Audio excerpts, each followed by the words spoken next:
Hello ladies and gentlemen, welcome to my Paragon Guides series. I am Sylphin. We are taking a look today in this video at how to get more tower takedowns. We're going to do a guide on kind of what are the various things that make us able to take more tower takedowns. Very, very important in this new patch version 3.2.1. Huge changes, so please stick around for some tips on how to get some tower takedowns.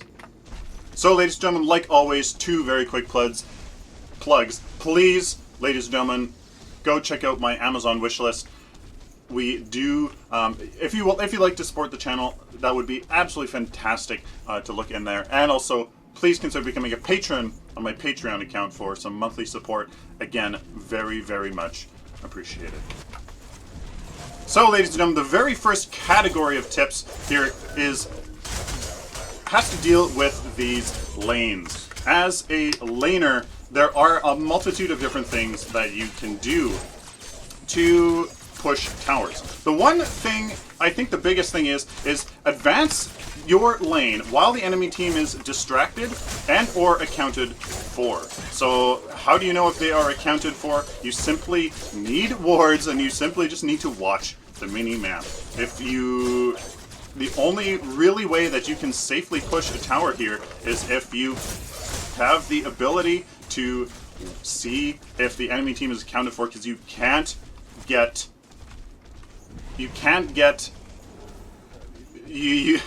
push a lane safely if you don't have vision. So only push the lane if the enemy is accounted for or you have great vision. Now you only push the lane though by last hitting minion waves. Only do it by last hitting minion waves, because if you do anything more, you will actually kill the wave too fast. And what that does is it pushes the minion wave forward in the lane so that the wave that's coming behind you doesn't have enough time to catch up. Only help out your lane by last hitting, and then slowly you will progress down and actually get a fairly large, sizable wave built up. The second part of this laners category is other laners should be freezing their lanes, preferably in order to get that CP, very safely. But that also encourages the enemy team to push that lane. And if you can manage to distract the enemy team by pushing your tower, then that actually means that the other lanes are not going to have those heroes there to protect them, to help. So you're kind of baiting the enemy team into trying to attack your tower so that you can conversely attack theirs. You're trying to kind of bait them into not defending their towers. Now, you can either freeze your lane in order to encourage the enemy team to attack that tower so that your other lanes can push their towers, or you can advance the lane, like I said kind of previously, but only if you have excellent vision with wards, depending on how lane dominant the enemy is. If you were up against somebody that's not very lane dominant or doesn't have good mobility like a Sparrow, you can be quite... Oh yeah, I still got it good. You can be quite aggressive here, and let's see if I can get it. I can, and simply just dodge out. So yes, the other laners should be freezing your lane, or you can push it if you are confident, if you have that ability to push it. Otherwise, freeze it so that you are trying to encourage the enemy team to attack your tower so that other lanes can push it nicely. Hey, if you have lane dominant heroes and you are able to just keep all lanes pushed up a lot with good wards and just good lane heroes, do so. I mean, there really isn't there's no real reason to not do that, because if you can get the lane pushed up, all the more power to you to get those good rotations to secure those tower kills. So for example, here is a situation where I have just let my minions attack these, letting the wave previous catch up as much as possible, but I'm just giving that little bit of help here at the last hit that gives them just that slight edge to disturb that equilibrium the lanes have, so that my wave pushes more. Here, I'm going to attack it just a little bit more because I actually kind of want to push this lane a bit. But as you can see, I see 3 of the enemy team on the map. 1 is not accounted for, but 1 is coming. Okay, so there we go. There is that Grim, and I think I can actually probably take this tower here because I do have my ultimate. So I'm going to apply my ultimate here. Probably might be able to get this tower. Let's see. Let's do this. Yeah, I should be able to get it here. Do this, leap away, and I'm good, although we will have his ultimate, so yeah, there we go. Not bad. Again, there you go. I let that wave build up, only letting, only doing those last hits to disturb that equilibrium just a little bit, and gives my lane wave a little bit of an advantage so that they build up. You don't want to push it too hard because, yeah, you'll just end up going too fast, and then that wave will just die. So the second category of tips here has to deal with tanks. We are playing a tank here today, and it has to deal with me. I am actually doing it right now. You need to rotate to defend a lane that is being pushed, that needs that body there. You were best off here in the early game. Yes, I did go for damage, and you should go for damage if you're going to get it in the early game. But you're best suited for defense. So if you can, rotate to a friendly tower that needs the help, that is best where you are. If there's 3 people in a lane and they're getting pushed, you need to rotate to defend. That is really kind of the best use. You do have low damage, so what you should be doing is using that body, using that CC to try to create opportunities for your tower to kill the enemy, like I did with the Grux here on this tower. Stunned him underneath the tower, made him take that damage. You're just best off rotating to defend and maybe, getting the kill with your CC. The next category of tips has to deal with junglers. So you're going to have, in your games, you're going to have people in the lanes. You're going to have your tanks who are probably jungling / in a lane, but they are definitely more able to rotate than anybody else. And then you have your junglers. So it's the jungler's responsibility, since they will probably deal a little bit more damage than anybody else. They are going to be the ones that are best suited for. Really have too much damage here off on this.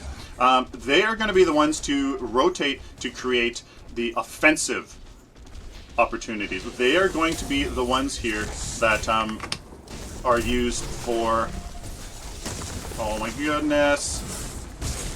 Oh, epic fail. And wow. So they are going to be the ones to create that offensive opportunity where you can get. For fuck's sakes. Where you'll be able to. There we go. Yeah. So yeah, they are the ones that need to go onto a lane that is pushed up by a laner that's doing a good job, and then they are the ones to have that damage to actually get that tower pick. So if you are seeing that a tower is doing a laner is doing a great job to in pushing their lane, it's your responsibility as a jungler to rotate at that prime opportunity to take down the defending hero so that it's a 2v0, and then subsequently push that lane, get some good tower damage off. It's really just noticing what is happening in the lanes, good map awareness on your team's part, and then rotating appropriately according to what your strengths are. Tanks for definitely defending for that CC, and also for the junglers to get that damage that you're hopefully focusing on to subsequently take down the tower. So here I am trying to defend this tower here. My ultimate is almost up. Let's see, yeah, taking out that Here we go. So I'm gonna actually stun this Paragon Scorch here. Let's shred his. Oh, Blink Charm. Very nice. Let's see if I can give you enough time. I don't really have much time here. Walk in. Let's do this, and then leave out. Get a few tower hits there. So there we go. I was on my way left or mid there to again defend this mid lane because I am definitely best suited to defend it. Another thing about the junglers though, if the enemy tower is low and the lane is getting pushed into that tower, don't bother, right? Yes, you do share experience and card power and whatnot, but just rotate to defend the towers that are getting pushed. If that one laner can, you know, handle it themselves, don't bother. Just let them push it. Instead, make the play and go to a defending tower, get a good gank there. And look at that. Just with great play, we can win like that. So very good job on myself for defending the lane. Really just creating that siege advantage. We have 3 more tips here. Hopefully I will explain while we look at my build perhaps. So the next one is wards. Oh my god. Wards. 4-0. Yeah, pretty good job on my part here. So here is an example of using smart positioning and using those wards to advance the lane. Here I am earlier, again, fulfilling that tank role of rotating to, and the jungler as well, to cover lanes that are being pushed and to cover lanes that need that help. So here we have no wards, and I think at this point I decided to go back. But as you can see, there are no wards on the minimap, so really people should not be advancing the lanes at all. What I should have done here was perhaps go and put a ward down and help this Murdoch push the lane, but again, I want him to get that solo experience so that I leave and go into the jungle. Use wards. Use wards. Use vision and smart hero positioning to advance the lane. Otherwise, keep it frozen. Just like when in the laners category of this video, unless you have vision and or the enemy team is accounted for, don't push the lane. Freeze it. Keep it safe. Make that enticing for the enemy to kind of congregate and try to push your tower so that maybe your other laners can actually see that the enemy team is accounted for in your lane that you are defending so they can push their tower, which is kind of what's happening right here. This Murdoch is pushing this lane, and the Twin Blast on the other side here is actually pushing this lane. So as you can see, it's a very... the enemy team is split, you know. Well, we have this arguably not the best time for this Twin Blast to have gone back, and this again, the jungler should be rotating here to defend this lane, but he isn't, which is what I am suggesting to do. The next one has to deal with laners. It's a fairly picky sort of advice, but laners with good escapes and CC should be in lanes where tower takedowns are attempted / viable.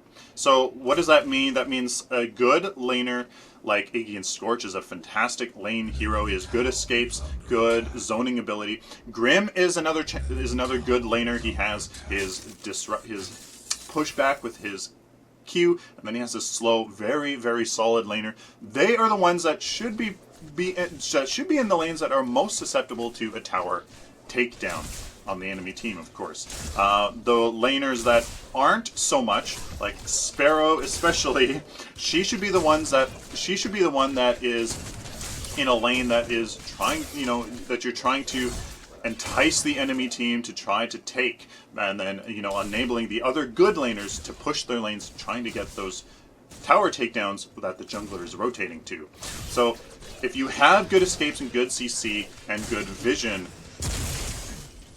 go and push the lane as much as you can. Use your wards, push it as much as possible in order to entice that tower takedown, right? But if you aren't, freeze it. freeze it, try to entice the enemy team to take down the tower. So exactly, somebody like Sparrow should be in a frozen lane trying to distract the enemy team by tempting them with a tower loss. So, you know, trying to do that. Let's see, do we get this pick here? Yeah, we do. A pretty good play here. Able to dive the tower just a bit. Take down that Grim. Again, that's kind of, you know, as a tank, looking for those opportunities, as a jungler, looking for those opportunities as well. I happen to be here, so now we can get some good damage on this tower. The next one, ladies and gentlemen, is numbers advantage. This is actually what's happening right here. 3 of the enemy team is down. I say, oh yeah, we are going for this tower because we definitely have numbers advantage. I probably don't have my ultimate, which is why I'm leaving, which is kind of unfortunate. But if lanes are pushed into enemy towers, group up enough to take down as many towers. So basically, split push into towers appropriately. What I mean by appropriately is if there's a tower that's really low on health, you know, don't 4-man the tower, right? That's overkill. One person can probably go in and take it. The others can rotate to the other while the enemy team is down and take the other towers appropriately.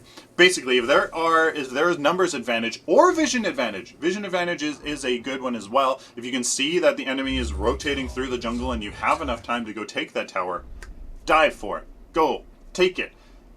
Numbers advantage, it doesn't have to mean that they're dead. It just has to mean that they're not there.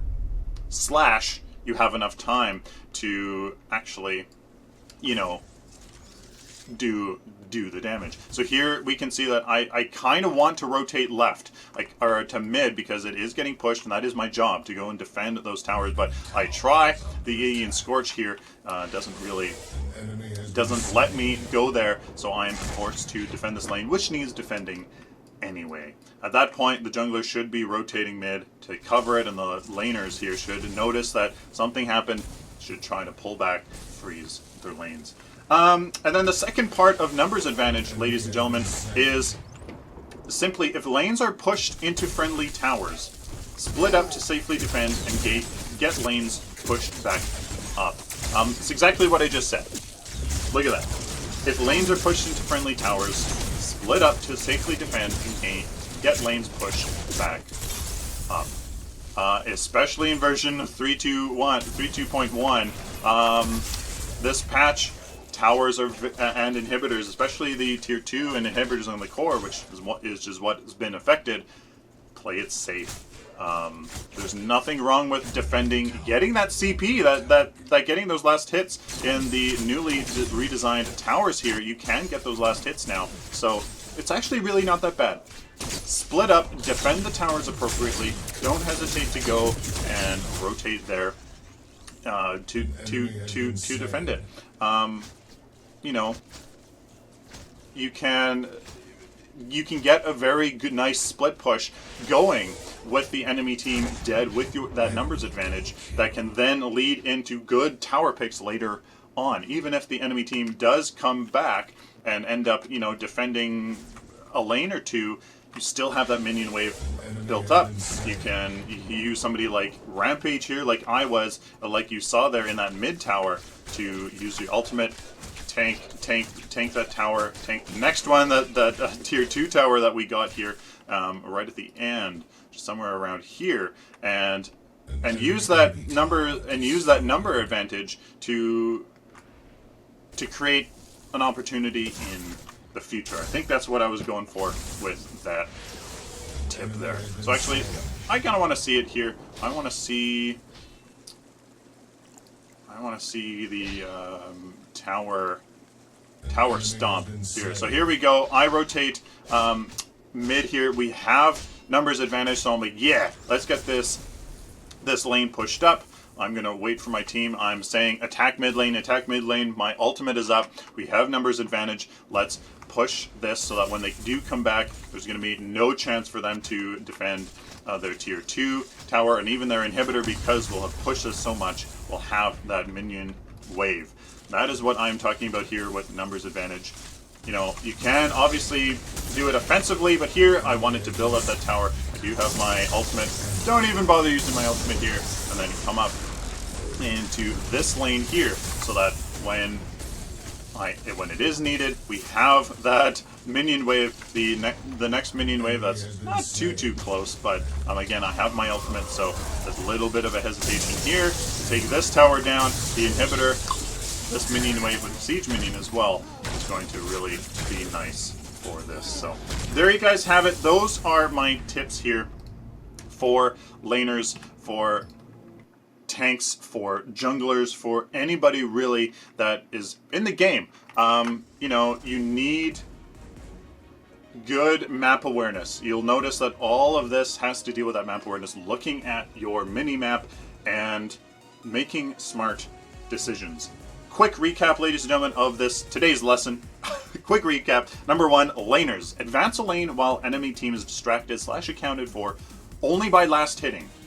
And what that does is it disrupts that equilibrium of both minion waves canceling each other out so that you slowly start building up. You don't want to push it too fast, because then that means that the minion wave you're waiting for can't catch up in time.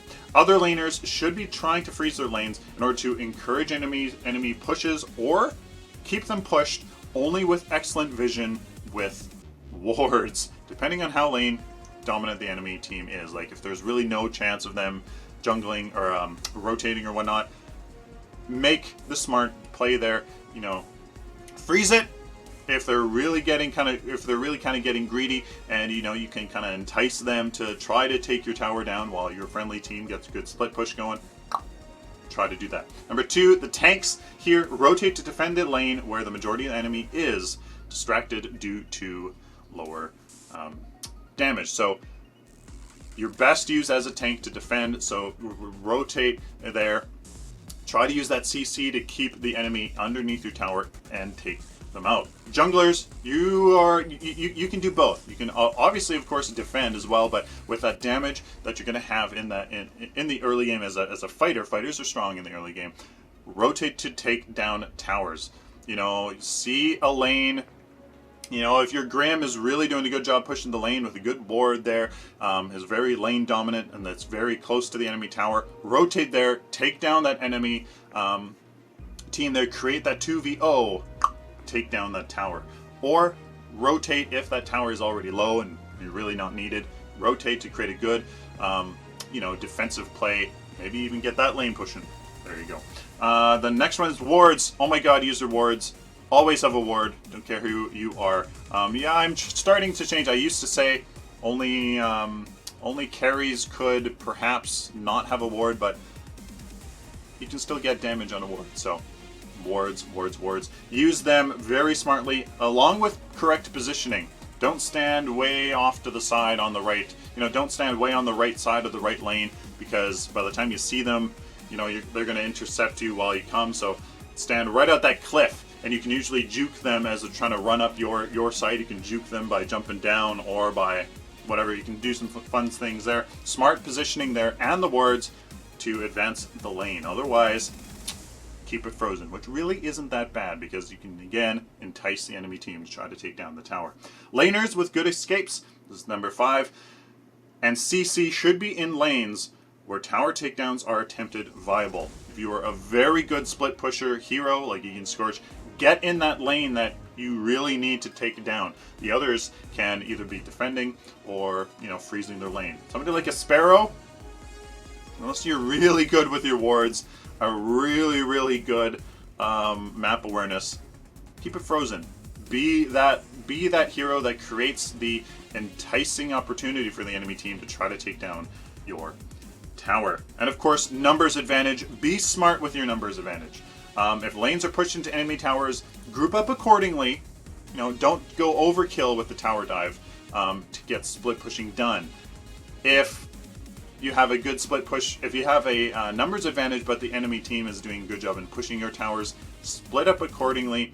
Create that good minion wave, so that once the numbers are even, hopefully you can use that minion wave along with some good, you know, good plays to get a good tower push. Though those are the tips, guys. It's really crucial now. I mean, it is easier in version 3.2.1 because the towers are lower health.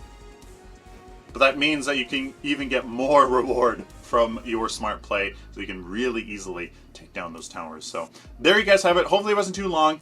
But I really care. So I really want to make sure that it makes sense. Hopefully it does. And please comment down below if you think any of these were wrong or anything needs to be tweaked or anything like that. Let me know down in the comments. Please like the video if you like it, dislike it if you dislike it, share it with the community, of course subscribe if you like this content, found it useful. Please subscribe so I can do it again for you in the future. Until next time, like always, stay optimistic and positive.